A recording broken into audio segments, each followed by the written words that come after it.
Hey guys, today we're going to talk about how to invest to beat inflation. Let's get right into it. According to the most recent data, inflation is not going away anytime soon. The September announcement saw prices rise by 0.4%, bringing the annual rate of inflation down to 8.2%.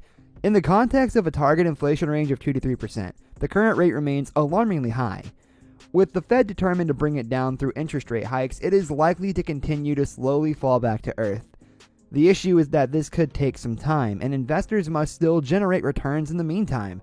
Fortunately, there are a variety of investment assets that outperform inflation. A small amount of inflation is often regarded as beneficial to the economy as a whole. Prices that are rising gradually encourage people to work harder and invest their money, while also encouraging businesses to innovate and improve. This is because if your wealth or income remains constant, it gradually declines in real terms as prices rise around you. When inflation becomes too high, it puts a strain on household budgets and can cause people to cut back on certain purchases. The last year or so has been a textbook case in point. With the rising cost of necessities such as gas, energy, and food, many households have had to cut back on discretionary spending such as electronics, entertainment, and vacations. Companies generate lower revenues when there is less spending in the economy, which means they hire fewer people or even lay them off. This causes a negative spiral which slows economic growth and is one of the reasons why the stock market has crashed this year. Now, which investments do well in the face of high inflation? When inflation is high, there are a number of investments that can defy this trend. First, there's gold. Gold, one of the world's oldest investment assets, continues to serve as an inflation hedge in today's modern economy. Gold has been used as a store of value since ancient civilizations such as the Incas and Egyptians. Even back then, humans recognized that its scarcity and beauty made it an ideal commodity for trade and wealth. Although the world has changed since then, gold remains an important part of the global economy. Countries continue to rely heavily on physical gold reserves as security for their own global financial transactions.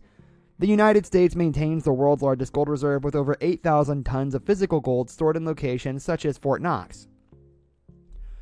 There are several ways for investors to purchase gold as part of a wealth preservation strategy.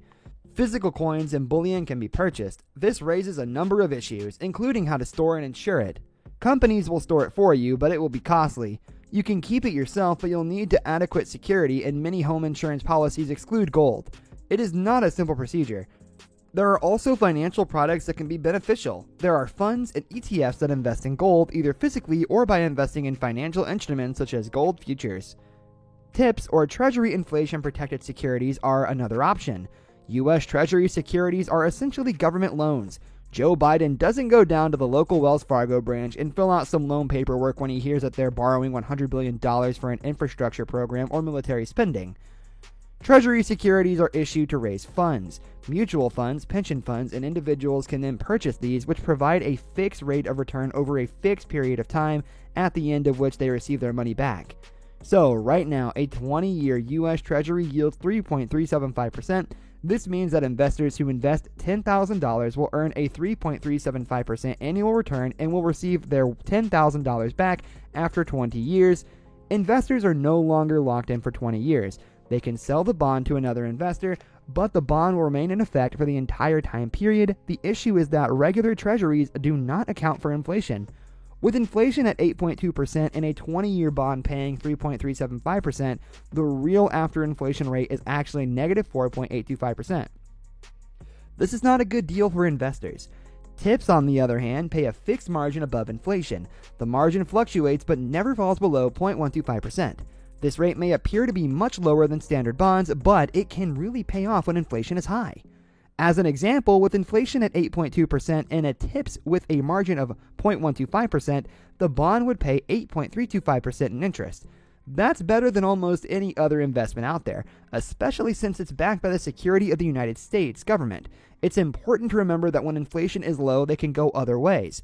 If inflation fell to 1%, the same bond would now only pay 1.125% in interest. Commodities are the final item on our list and have been included.